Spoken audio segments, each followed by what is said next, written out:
안녕하십니까. 해뜨는 경제학입니다. 여러분, 최근 연일 뉴스에서 코스피 7,500 돌파라는 그 축포가 터지고 있습니다. 그 1만 선이 눈앞이라는 그런 주장도 있더라고요. 그 시장은 그야말로 그 뜨거운 축제 분위기인데 자신의 그 계좌를 보시면 오히려 한숨을 내쉬는 분들도 있습니다. 왜 이런 현상이 일어나는 걸까요? 대학에서 투자론과 재무관리를 연구하고 강의하며 그 수많은 시장의 부침을 지켜본 제 눈에는 지금 이 시점에서 이 상승장 뒤에 도사리고 있을 수 있는 그 위험이 보이는데, 그 근거는 첫 번째, 상장 기업의 단 3%만이 지금의 시장을 끌고 올라가는 그 극단적인 쏠림 현상입니다. 그리고 두 번째, 36조 원에 육박하는 아슬아슬한 그 B2의 향연입니다. 세 번째, 그 닷컴 버블 때보다도 더 위험하다는 글로벌 투자 은행들의 경고까지 있습니다. 우리는 지금 화려한 테마와 장밋빛 리포트에 취해서 진짜 위기를 보지 못하고 있는 것일지도 모릅니다.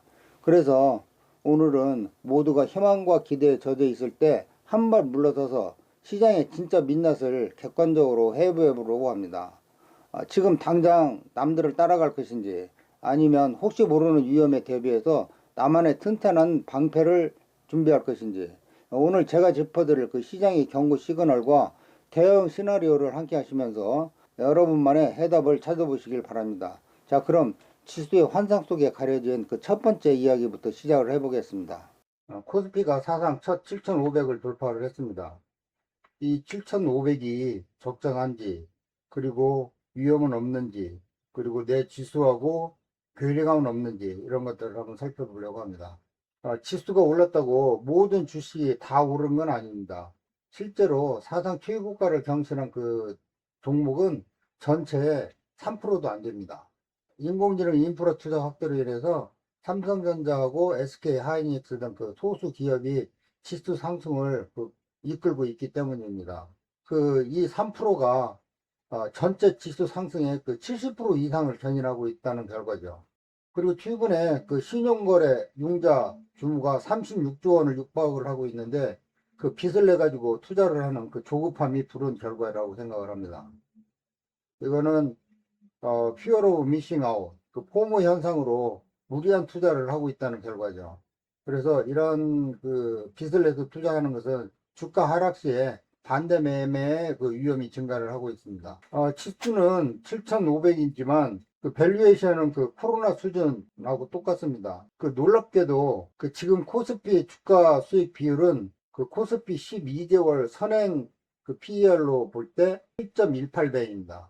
이 수준은 코로나19 저점 때보다도 낮은 수준입니다.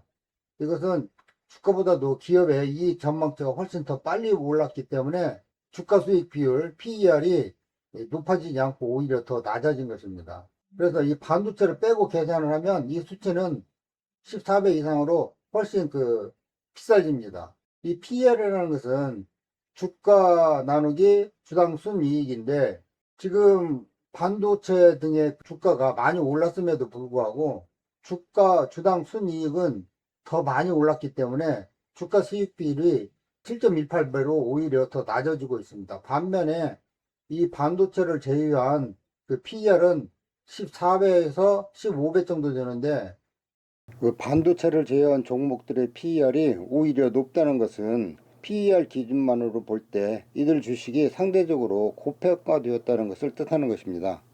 요즘 쏟아지는 증권사 리포트 다들 참고 한 번씩 해보신 거죠? 분석해 보니까 10개 중에서 9개는 매수를 외치고 있습니다.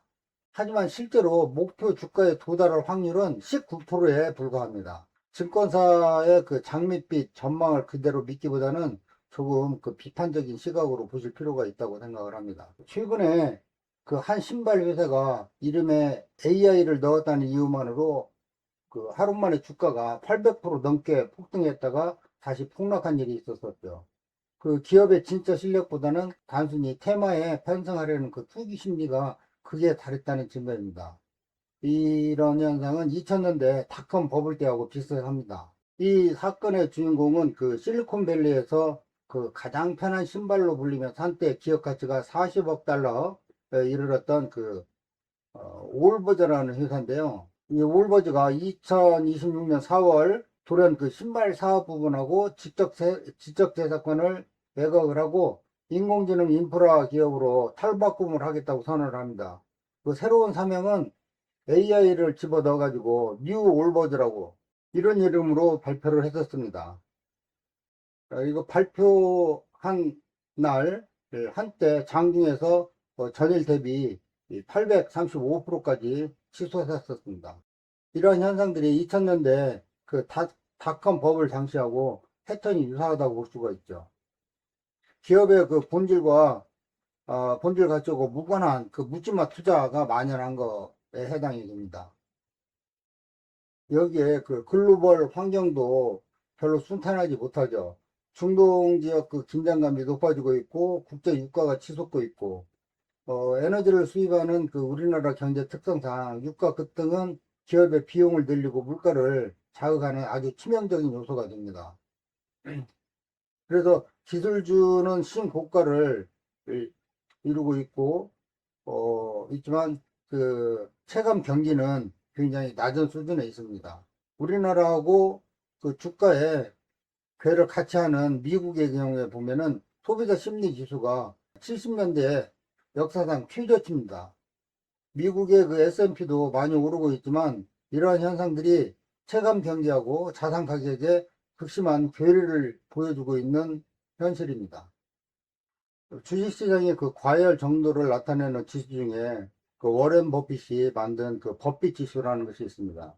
이 버핏 지수는 명목 GDP 대비 시가총액 비율을 나타내는 건데 최근에 우리나라 그 버핏 지수가 26년 5월 9일에 260%까지 올랐습니다. 이것은 역대 최고치인데 2025년 말, 작년 말에는 149였다가 올해 2월 들어가지고 179, 그 다음에 2월 24일에 212, 지금 현재는 260입니다.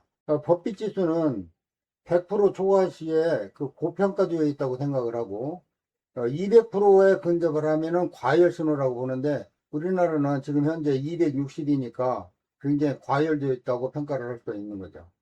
글로벌 환경도 별로 좋지 못합니다. 중동 지역의 긴장감이 높아지면서 그 국제 유가가 치솟고 있죠.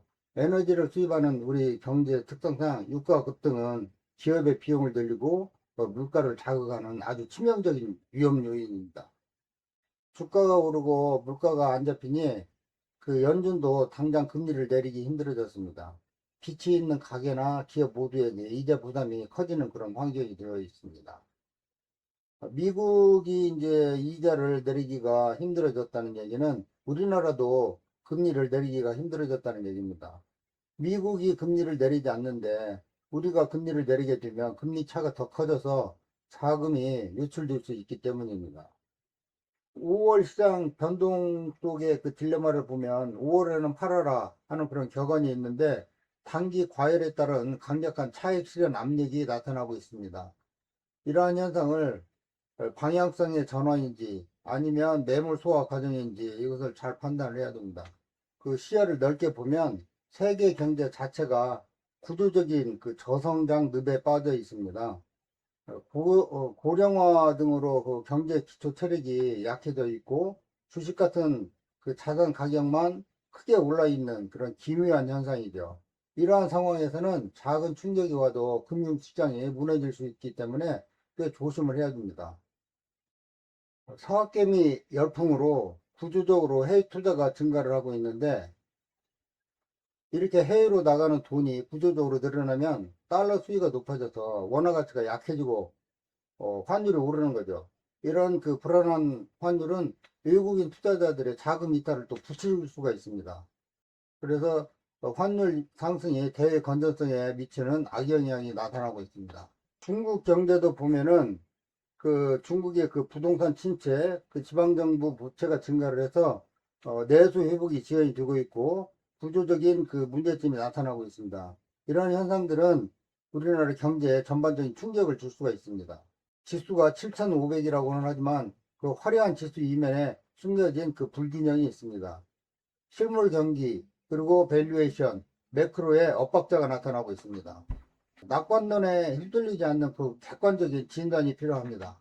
우리는 이런 상황에서 우리가 특정 테마에 편중되어 있는지 그 점검을 해보고, 그리고 진정한 의미의 그 분산 투자, 단순히 종목만 늘리는 게 아니라 같은 방향으로 움직이는 주식에만 투자를 하고 있는지, 예를 들어서 반대로 움직이는 종목에 분산 투자를 해야 됩니다. 그래서 업종 쏠림 현상에 따른 그 리스크를 완화를 해서 계좌를 리밸런싱을 해야 됩니다. 그럼 우리는 이때 어떻게 대응을 해야 할까요? 우선 내 계좌가 최근 유행하는 그 AI나 반도체에만 지나치게 몰려 있지 않은지 꼭 점검을 해야 합니다. 주식 종목 수만 늘리는 게 아니라 서로 다른 방향으로 움직일 수 있는 자산들을 섞어서 짜는 진짜 분산 투자가 필요하죠. 현금도 훌륭한 전략 무기입니다. 그렇다고 해서 그 가진 주식을 모두 다 팔라는 뜻은 아닙니다. 계좌에 어느 정도 현금을 주고 있는 것을 아까워해서 주식만 주고 있으면 안 됩니다. 예를 들어서 그 폭락장이 왔을 때 정말 좋은 주식을 박앤세일 가격에 주워 담을 수 있는지, 그런 것에 대한 준비를 하는 것이 중요합니다. 모두가 빅테크와 기술주만 쳐다볼 때 시선을 조금 돌려보는 그런 여유도 필요합니다. 돈은 아주 잘 버는데 주가는 여전히 싼 전통 가치주나 안정적으로 배당을 챙겨주는 그런 기업들이 많이 있으니까 그런 주식들을 찾아보는 것도 중요합니다. 이런 주식들은 시장이 흔들릴 때 내 계좌의 그 수익률을 든든히 받쳐줄 수 있거든요. 꼭 주식만 고집할 이유는 없습니다. 금리가 당장 팍 내리진 않겠지만 더 크게 오르기도 힘든 상황이라서 채권 투자의 매력도 꽤 높습니다. 최근에 우리나라가 WGBI 세계 국채 지수에 편입이 되어서 채권에 대한 그 호재가 기대가 되고 있습니다. 자산 배분 차원에서 채권도 꼭 한번 고민해 보시기를 바랍니다. 분산 투자라고 하면 종목만 생각을 하는데 종목뿐만이 아니라 국가도 분산해 볼 필요가 있습니다. 그 모든 자산을 미국 시장에만 올인하는 그 분들도 있지만 이건 꽤 위험할 수가 있습니다. 경제 흐름이 조금 다르게 움직이는 그 영국이나 그리고 유럽 신흥국 등으로 그 자산을 나누어 가지고 분산 투자를 하는 것도 굉장히 좋은 방안이라고 생각을 합니다. 2000년대 그 닷컴 버블 기억하시죠? 그 인터넷이 세상을 바꿀 거라는 그런 그 믿음이 맞기는 했었지만 당장 돈이 들 줄 알았던 그런 수많은 투자자들이 상처를 입었습니다. AI 혁명도 분명히 맞지만 이것이 기업의 막대한 이익으로 직결되기까지는 생각보다 훨씬 긴 시간이 걸릴 수 있습니다. 그러니까 그 전문가들의 그 장밋빛 전망이나 유행하는 테마에 혹해서 묻지마 투자를 하면은 안 됩니다. 내가 사려는 기업이 실제로 현금을 잘 벌어오고 있는지, 감당 못할 빚은 없는지, 기업의 진짜 본질적인 그 체력을 내 눈으로 깐깐하게 짚어보고 투자를 해야 됩니다. 나만 뒤처진다는 그 조급함에서 벗어나야 되고요. 투자는 타이밍 맞추기가 아닌 시간과의 싸움입니다. 그 공포를 기회로 보는 그런 역발상의 그런 그 자세도 필요하니까 이런 점에 그 유의를 해 보시기 바랍니다. 빚을 내서 투자를 하는 것은 굉장히 위험합니다. 치명적인 위험을 가지고 있기 때문에 감당할 수 있는 범위 내에 여유 자금으로 투자를 하고요. 신용융자의 경우에는 그 반대 매매의 그 치명적인 그런 그 결과가 생길 수가 있기 때문에 경계를 해야 됩니다. 한 번의 실수로 회복 불능한 상태로 빠질 수가 있습니다. 하루에도 수십 개씩 쏟아지는 그 호재 뉴스나 그 10명 중 9명이 매수하라는 그 리포트 결론만 보고 덜컥 사면 안 되겠죠. 내가 듣고 싶은 말만 믿지 마시고 그 뒤에 숨어 있을 수 있는 리스크 요인들을 이리저리 교차 검증하면서 남의 말이 아닌 나만의 기준을 세워야 됩니다. 요즘 그 기업 밸류에이션이다 뭐다 해서 배당을 늘리고 자사주를 태우는 회사들이 많이 있습니다. 하지만 껍데기만 봐서는 안 됩니다. 기업이 일회성 이벤트로 바짝 주가만 올리는 것인지 아니면 정말로 돈을 잘 벌어서 앞으로도 계속 주주들한테 혜택을 돌려줄 능력이 있는지 이것들을 꼭 가려서 옥석을 가려내야 됩니다. 우리는 그 내 감정이나 그 본전 생각은 다 지우고 처음 이 주식을 샀을 때 그 이유가 지금도 유효한지 냉정하게 따져보는 그런 자세가 필요합니다. 상황이 변했다면 아프더라도 비중을 줄이거나 정리를 할 줄 알아야 됩니다. 구독자 여러분을 위한 액션 플랜을 알아보겠습니다. 첫 번째로 감정을 뺀 현재 내 포트폴리오를 냉정하게 리뷰를 하십시오. 그리고 최초에 샀을 때 투자 아이디어가 지금도 유효한지 검증을 하고 그게 아니라면은 미련을 버리는 객관적인 평가가 중요합니다. 아무리 대단한 전문가도 내일 당장 지수가 어떻게 될지 맞추는 것은 거의 불가능하죠. 우리는 내일을 예언하는 사람이 아니라 대응하는 사람이 되어야 하죠. 주가가 오를 때 언제 수익을 챙기고 폭락할 때 현금을 어떻게 쓸지 내 상황에 맞는 시나리오를 미리 마련해 두는 것이 중요합니다. 코스피 7,500이라는 축제 분위기에 취해서 무조건 더 오를 거라는 맹목적인 믿음은 위험합니다. 만약 틀리면 어떡하지라는 건강한 의심을 가지는 게 좋죠. 오늘 나눈 여러 가지 방어 전략들을 통해서 이 거친 시장에서 여러분의 소중한 자산을 어떻게 불려나갈지 진심으로 응원합니다. 감사합니다.